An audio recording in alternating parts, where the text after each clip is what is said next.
Bonjour, je suis ravie de participer avec vous aujourd'hui à ce WebAct dont la thématique est l'innovation frugale pour l'Afrique de demain.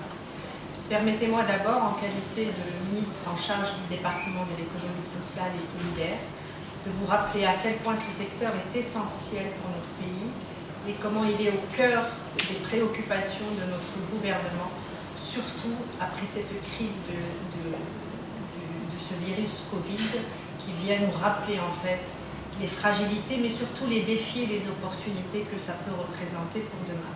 Donc l'économie sociale et solidaire, c'est cette troisième voie qui va permettre à une large frange de la population de créer des projets, d'entreprendre, de travailler ensemble pour limiter la précarité, pour créer de la richesse, et notamment dans le milieu rural, dans des milieux marginalisés, chez les femmes et chez les jeunes.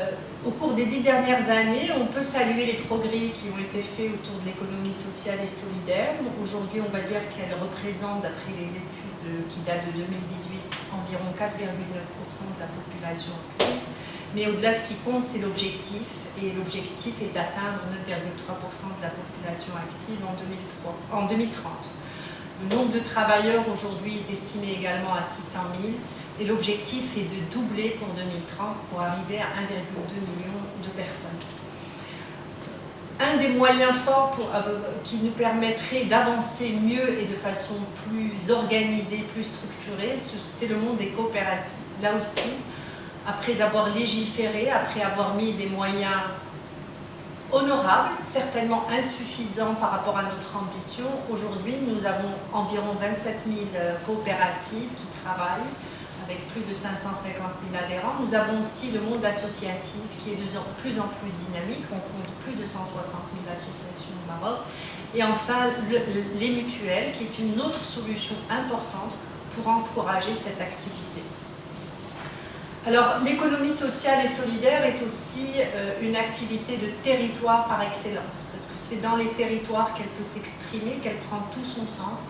C'est là que les gens qui ont des problématiques communes, qui ont une adversité commune par des ressources limitées, vont mettre en moyen d'abord la problématique à résoudre, mais surtout leurs idées, leur énergie pour travailler ensemble. Et donc c'est là aussi qu'on arrive à créer des circuits courts entre le consommateur et le producteur. Donc ça prend tout son sens de travailler ces sujets avec les territoires. Par ailleurs, l'autre sujet qui est l'innovation et le digital, qui ont fait leur preuve de façon spectaculaire de par le monde, mais surtout dans notre pays et dans tous les coins et recoins de notre pays au cours de cette crise. Donc là aussi, un contexte de cette crise, avec tout ce que nous avons vécu ensemble ces dernières semaines, qui nous donne l'espoir et de dire que les opportunités sont là.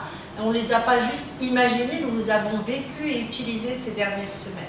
C'est pour ça qu'en fait, cette crise Covid a probablement démontré une autre fois qu'il y avait de la fragilité, de la précarité et des limites dans le modèle économique ancien, mais aussi de véritables opportunités pour travailler. Et c'est pour ça que je voulais saluer cette initiative sur l'innovation frugale.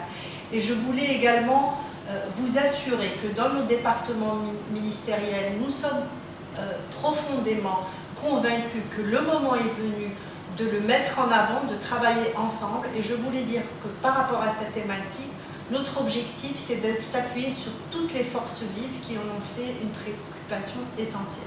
Je veux parler de la société civile, du monde associatif, du monde universitaire, de tous les agrégateurs qui peuvent aider en fait à vraiment travailler de façon collaborative, d'essaimer, de donner l'exemple, d'expliquer, parce que tout le monde ne comprend pas ce qu'il y a derrière cette innovation frugale et derrière l'économie sociale et solidaire. Donc nous serons aux côtés de tous ces acteurs qui sont convaincus, c'est important, qui comprennent les territoires et qui travaillent et qui, à travers de multiples expériences, vont faire mieux avec moins, vont itérer, vont être endurants, persévérants pour essayer, continuer de créer de la valeur dans un milieu de contraintes, mais avec une intelligence collective.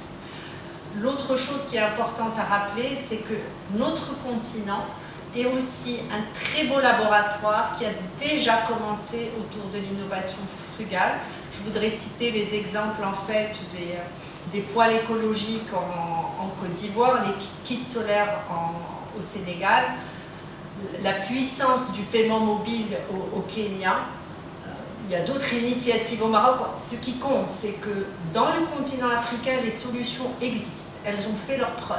Il est de notre devoir d'enrichir cette coopération sud-sud qui est en fait dans notre ADN, dans notre ambition panafricaine et qui va pouvoir s'exprimer avec vraiment beaucoup de réussite, je suis certaine, autour de cette thématique de l'économie sociale et solidaire et de l'innovation frugale.